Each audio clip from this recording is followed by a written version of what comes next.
Hello and welcome back to our Football Manager beta save with Newcastle United.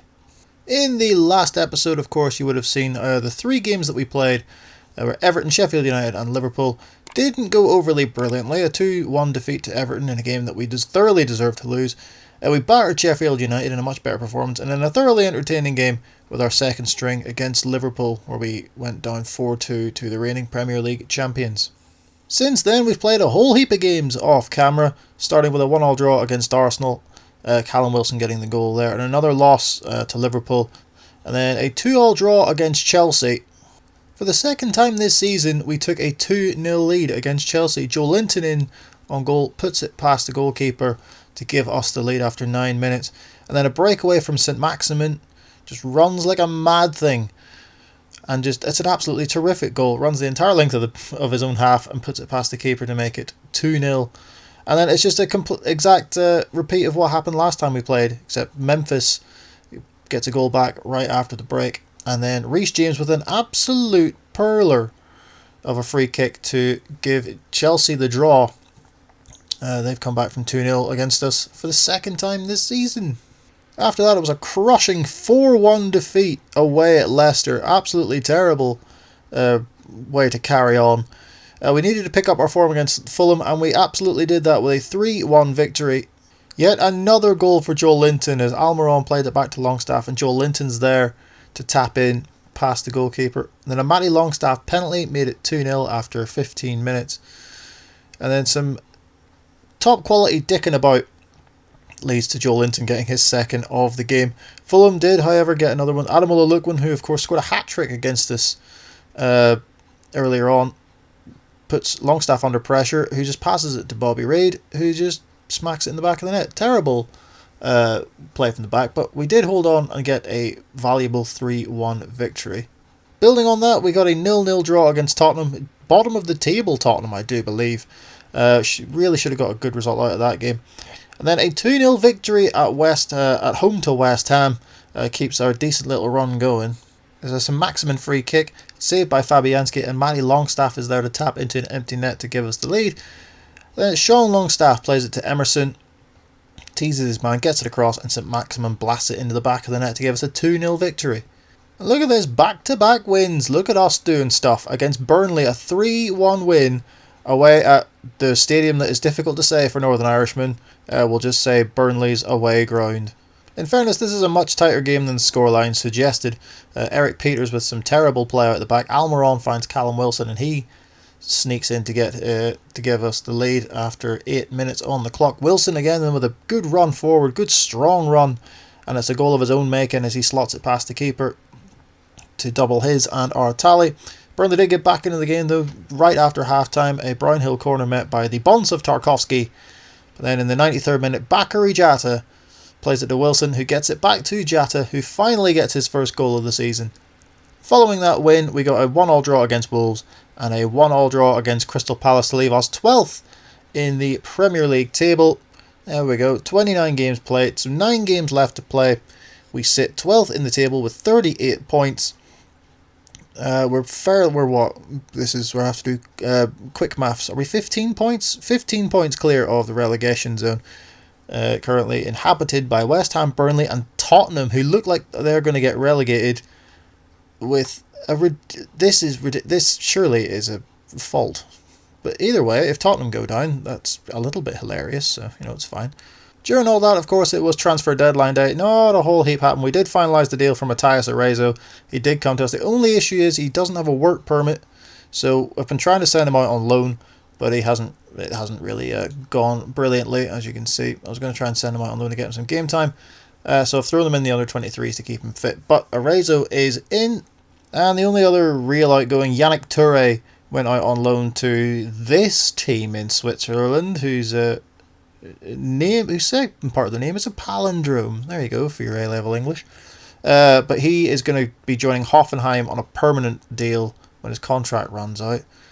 So that's the only real outgoing that we had in the transfer window on deadline day. So what is in store today? Well, we're going to be playing Manchester United at St James's Park. We're going to play Everton yet again, this time at St James's, and Brighton away. So it's going to be the 3 games that we play today, and then I'll play the Wolves, Burnley, the other United game, the Palace game off camera, and then we'll come back for the last episode of this little mini save against Manchester City and West Brom, where we'll do like a big kind of roundup and give our impressions of the beta. But that'll do for the next episode. As for now, we have Manchester United, top of the table Manchester United I should say, at home at St James's Park. So here is that side that will be playing Manchester United. Dubravka in goal, Emerson, Schär, Fofana and Manquillo at the back. I should mention that we have a few injuries. We've down to the bare bones as far as it goes for our centre halves. Lascelles is suspended, Clark's injured, Lewis is injured, and main man Joe Linton is also injured. He's out for up to 2 weeks, so that's a bit of a bugger, truth be told. So yeah, we have to kind of work with what we have at the minute. So yeah, Dubravka in goal, Emerson, Schär, Fofana, Manquillo at the back. The 2 Longstaff brothers in the midfield alongside Serdar. Almiron on the left, St Maximin on the right, and Callum Wilson starts up front. On the bench we have Darlow, Hendrick, Fraser, Shelvey, Matt Ritchie, Isaac Hayden and Caio Jorge. We really don't have any other defenders in there, so we're going to have to hope that we get no injuries to our back line. Fofana's already, he's a little bit knackered, so it's not ideal, but either way, I think we've performed quite admirably against the so-called bigger sides, and Man United are a little bit OP in this year's game as far as I'm concerned, sitting top of the table. But either way, we'll try our best, and if we can take a point off them, then happy days. Here is the Manchester United lineup, pretty standard, apart from Nikola Vlasic, who's come in from CSKA Moscow, formerly of Everton. Vlasic, who's performed really well when I've seen him play in Europe. He seems to be the only kind of change they've brought in the window that I can see anyway. But yeah, they've got the likes of Rashford and Martial against, so it's pacey front 3 with Vlasic up against our kind of knackered and ageing backline. It'll be interesting, let's just see what happens. And immediately it's a Man United highlight. Here's Vlasic up against Longstaff, Wan-Bissaka, back to Vlasic. He's got acres of space, gets the shot away, and Dubravka makes a terrific save. Another highlight for Manchester United. And God almighty, we need to do something here. Or here's Alex Tellez. Look at the space for Wan-Bissaka to get the ball across. Manquillo deals with it, but Jesus, lads, you just want to, mark somebody. That would be ideal. Longstaff looks to play it forward. It's been cut out, and here come United again. It's Vlasic. Fernandez back to Nikola Vlasic, who plays it through for Martial. What a tackle that is. Terrific tackle. Now can we launch a counter-attack? It's Callum Wilson, he's on his own, needs support, finds St Maximin with a good ball. He plays into a Sean Longstaff. And against the run of play, it must be said, we have taken the lead against tabletop in Manchester United. Great play by Wilson to find St Maximin. Holds the ball up, plays it through for Sean Longstaff, and he fires it past De Gea to get his first of the season, and we have the lead. Right before half-time, it's a corner to United, and Maguire heads it over the top. Hits off one of the many corners of his head. Right, well, we're 1-0 up at half-time. That's, I don't think anybody saw that coming. Let's point the finger and say, don't get complacent. No, Javi Manquillo, don't be demotivated. And, it's kind of not gone well. Manquillo plays it back to Dubravka. Let's just not do that, Martin, ideally. Almiron. I'm sick of them playing the ball long whenever I've told them not to. Play it along the ground. This is... well, that's alright. Callum Wilson finds St Maximin. It's Alan St Maximin. He's dragged his shot. God, United come yet again. Tellez. Almiron cuts it out brilliantly. Go on, Miggy. Go on. Shoots. Saved by De Gea. Almiron, you little dancer. Emerson takes the throw out by Wan-Bissaka. Sean Longstaff to Almiron. And now Serdar. Almiron. This is good. This is good. Great ball. Emerson gets it across. Not the best ball in. And oh no, this is... it's backfired. It's backfired horribly. Martial. That is a very tidy finish, to be fair. And to be honest, it's no more than Manchester United deserve.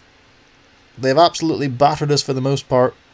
What a ball forward by Bruno Fernandes. Martial times his run terrifically and dinks it over the top of Dubravka. And Manchester United are level. 4 minutes of added time. Everybody's bollocksed. But we're going to hold on. We're going to hold on for a point.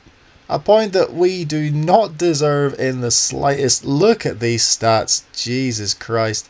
We shouldn't have even scored one going by that. United should have scored two and won the game. But we will happily take a point off top of the table, Manchester United. Well done, lads. Very well done. We'll outstretch with our arms wide open. There you go. There's a bit of Creed for you. I'm very sorry. I'm so sorry. Just now that I've remembered as well, we're going to have a look at the Premier League top goal scorers. And look who's in fourth with 10 goals in the league from 18 games. Joe Linton, you absolutely beautiful man. How many goals have you got in total this season, Joe Linton? Let's have a look. He's got 14 goals in, what's that, 21 appearances? Yeah, 14 and 20. That's ridiculous. Joe Linton. I don't know. Should I bug report this? You know, they say the definition of madness is doing the same thing over and over again and expecting different results. So after that positive result against Manchester United, we take on Everton, who we seem to play every other bloody week. But we have them again. This time we're at home. Maybe that'll make a difference. Same lineup we've gone for, because I figure, why the bugger not? We'll change that to cautious. Because I am a forward-thinking man. So yeah, same lineup, same bench. I think the only difference is Kieran Clark has come on. He's still injured, but it's just for centre-back cover, because we have nobody on the bench who can play centre-back. But yeah, if we can build on that result against Manchester United, this will be a pretty decent... We're in for a decent game, I reckon. As long as we put a good performance in, that's all I'm really worried about. Well, no, it's not all I'm worried about. I'd rather win scrappily and really boringly, that's not a word, than, you know, put on good football. So, you know what? No, the balls do a good performance. Just win. Just don't lose, actually. And once again, here is the Everton lineup. Robin Olsen starts in goal for reasons. Vinicius Jr., he must be there on loan, surely. Gets a start. So who's been dropped? Pickford's been dropped. Calvert-Lewin's been dropped. So, but Richarlison starts. That's not ideal either. Yeah. So it's either way. It's still a pretty It's a very good Everton side. But we have a good side. Damn it, bloody right we do. We have the first highlight. Emerson's throw to Fabian Schär. Alright, Fofana. Finds Saint-Maximin. Back inside for Serdar. Back out for Manquillo. This is good. See, this is what happens when we keep the ball on the deck, lads. Manquillo gets the ball across in towards Wilson. And that's a really good opportunity that Callum Wilson has just spurned. Not even getting it on target. Spurned! There we go. There's a word you only use in football. It's like a light. You only ever hear the word a light when you're getting a bloody train. What a thoroughly exciting game this has been. This is the only other highlight that there's been since that Callum Wilson chance. Here's Alan. Inside for Doucouré. Let's just try and keep them at bay here, lads. We should be cutting that out. Here's Doucouré. Finds Mason Holgate, who's got free down this side. His ball across. Easily gathered by Dubravka. Now, can we launch any sort of counter-attack? No, because we're just going to give them the ball right back. Martin, for God's sake. Richarlison's able to keep it in. Pulls it back for James. It's been cleared away. But they're going to come right back again with Yerry Mina. And here's James, who keeps it in. He's done us. We've dived in like an idiot. Richarlison's header hits the crossbar. And Manquillo scoops it away. Out for a throw-in. Digne with that throw. Vinicius.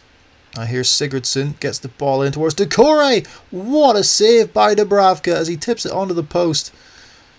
And we are now severely under the cosh. Cosh, there's another word you only ever hear in football. But Almiron can't get the ball across. And now here's James. Out wide to Vinicius Jr. Jesus, we're getting absolutely done here, lads. Just want to wake up. Ball forward for Richarlison. Oh, that's an extremely tidy finish. And to be honest, it's no more than Everton deserve. But every time we play them, we get absolutely humped. They just completely outplay us. Vinicius Jr. I still can't get over that. Vinicius Jr. to Sigurdsson. What a ball that is. And Richarlison with a ridiculous touch. And just puts it across the face of goal into the back of the net. We don't do it often, but we're bloody going to. We're going to throw a bottle. Oh dear, we're going to throw a bottle and now everybody seems demotivated. Well, to be fair, your performance has been crap. Vinicius now for Everton.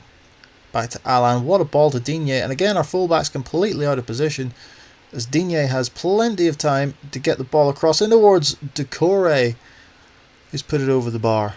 It's not getting any better here, as Everton are continuously battering us here. Doucouré pulls it back. James. It's 2-0. It's 2-0 Everton. And to be honest, you can't say that they don't deserve to have this 2-0 lead. James, we've been absolutely appalling in this game. Decore, look at the time and the space for James, and it's just trickled into the back of the net. I don't even think we've made Olsen make a save yet. You know what, bugger it, let's go attacking, why not? St. Maximin drives forward. Alan St. Maximin, there we go, we've made him make a save. Staggering. Into the 4 minutes of added time. Unless something utterly spectacular occurs, I don't think we're going to get a point out of this game, lads. I think it's going to be another defeat to Everton. Here's Manquillo, can we at least get a consolation? Javi Manquillo looks to get it across, it's blocked. Here's Hendrick. Now Longstaff, back to Manquillo. Caio Jorge, he's got his goal at long last. Caio Jorge gets his first goal. Caio gets his first goal for the club at long last. Well, there we go. That was the only real highlight for us. Jorge gets his first goal of his Newcastle United career, but we get absolutely battered, and we have been rightfully defeated by Everton. Didn't deserve a point out of that one. We're gonna no gesture. I'm not happy with the performance because I'm furious. Can't you tell in my tone of voice? I'm angry, me. So after that dismal performance against Everton, we really need to pick things up against Brighton in the third and final game of this episode. There's been a few changes to the starting lineup. Lascelles is back fit, so he comes in for Fofana, and Fraser will start on the right-hand side. On the bench, of course, Darlow, Hendrick, Almiron, Fofana, Richie, Hayden, and Caio.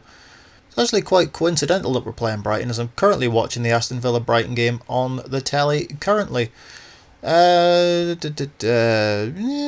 nobody really that Carlos Fernandez, is he a new signing? I don't know. Is Craig Cathcart a new signing? I don't know. I pretend to know things about football and I really don't. But Matty Ryan in goal. Tariq Lamptey, he could be an interesting option to look at as a right back going forward. Neil Maupay starts, so expect housery and general buffoonery. We have the first highlight of the game. Dubravka to Lascelles. Longstaff to Fraser. Keep it on the floor and we actually keep hold of the ball. What a bizarre concept. Serdar finds Matty Longstaff, gives it to his brother Sean. Now Fabian Scher. St. Maximin. This is good. Let's just keep hold of it. Longstaff to Wilson. Out wide to Emerson. Now St. Maximin with a chance to get the ball across or run at his man. Lamptey brings him down with a very good tackle, which is why he's one of the most highly rated prospects, and gives it to Davy Proper. That's a proper good ball out wide to Trossard, and he's going to have a go, and he's going to put it wide. Here's Callum Wilson. Not really a whole heap of support for Wilson. He's going to have to do it all on his own, and he's won it back off Ben White. Well done, Callum Wilson. Here's Serdar, and he's put it over the bar. Only the one goal for our big money signing so far this season. So you know what, maybe having no fans in the stadium is a good idea, because had I paid full price to get a ticket to go to this game, I'd be absolutely bloody fuming. Absolutely bugger all has happened, and it's been quite terrible. Not happy with the performance, because we should be ahead in this game, really. I'm basing that on absolutely nothing, by the way. The stats have shown that it's been equally as bad for both sides. Here's Pascal Gross, finds Steven Alzate, and Trossard! Dubravka, great save. Jesus Christ, the phrase last on match of the day gets thrown around an awful lot, but that is definitely... I wouldn't even put it on. I'd be ashamed to put that game on match of the day. Look at... Jesus, absolutely nothing happened in that game, although Brighton had the much better chances in the second half, and we were, to be honest, pretty lucky to get away with a point out of that game. I'm not happy with the performance at all. Javi Manquillo, you can be demotivated all you like, but even though you played quite well... So there we go, that is pretty much it for this episode. 3 games, 1 decent performance and 2 very disappointing ones. As we look at the Premier League table, we sit in 12th in the table, 32 games played, 40 points, usually enough to keep us up, but we're in no danger of being in the relegation scrap. Speaking of the relegation scrap, Tottenham are essentially down. With 6 games to play, they are 11 points behind Crystal Palace in 17th. Bloody hell. But we're not going to worry about Tottenham, we're going to worry about ourselves as we play Wolves in the next game here in 11th. They are just above us. So we have Wolves, Burnley, Man United, Crystal Palace that will play away. We'll play off camera, I should say, and then we'll come back for the Man City and the West Brom games to end the season and to end this little mini save. And then we'll sum up our thoughts on the beta, see what we like and what we would improve. But until then, that's where we're going to end this episode. If you did enjoy it, do hit that like button, do hit that subscribe button, and hit the bell so you're notified when we make new videos. Thank you so much for your continued support on this channel, on this series, on all the other series that we do, and on the channel in general. It's greatly bloody appreciated. We just hit over 500 subscribers, which is mental, so thank you all very much. We do greatly appreciate it. Once again, thank you so much for watching, and as always, we will see you in the next one.